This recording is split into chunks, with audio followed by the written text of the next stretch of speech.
Hi నమస్తే friends, నేను మీ reporter Rakesh Talluri. ప్రస్తుతం ఆంధ్ర రాష్ట్రంలో చాలా హాట్ టాపిక్గా మారింది హిడ్మా.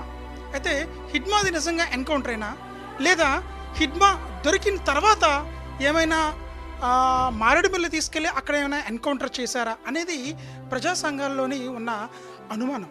అయితే ఏంటంటే పోలీసు వారు విజయవాడలోనే హిడ్మా ఒక నివాసంలో పెనుమలూరు దగ్గర నివాసంలో తలదాచుకున్నారు అని చెప్పి ఒక ఇన్ఫర్మేషన్ పోలీసులు తెలిసింది. అయితే హిడ్మా అక్కడే పట్టుపట్టారు. అక్కడ పట్టుపట్టినప్పుడు ఎందుకు కస్టడీలోకి తీసుకోలేదు, అయితే మారేడుమల్లి తీసుకెళ్ళి అక్కడ ఎందుకని ఎన్కౌంటర్ చేశారు అనేది ప్రజా సంఘాల యొక్క అనుమానం. అయితే ఇది నిజమేనా? నిజంగా పోలీసు వారికి దొరికారా, లేదా ఎన్కౌంటర్లోనే అటు ఇటు ఒక ఫైరింగ్ వల్లే జరిగిన కాల్పుల్లోనే హిడ్మా చనిపోయాడా అనేది మీ కామెంట్ రూపంలో చెప్పండి. Thank you friends.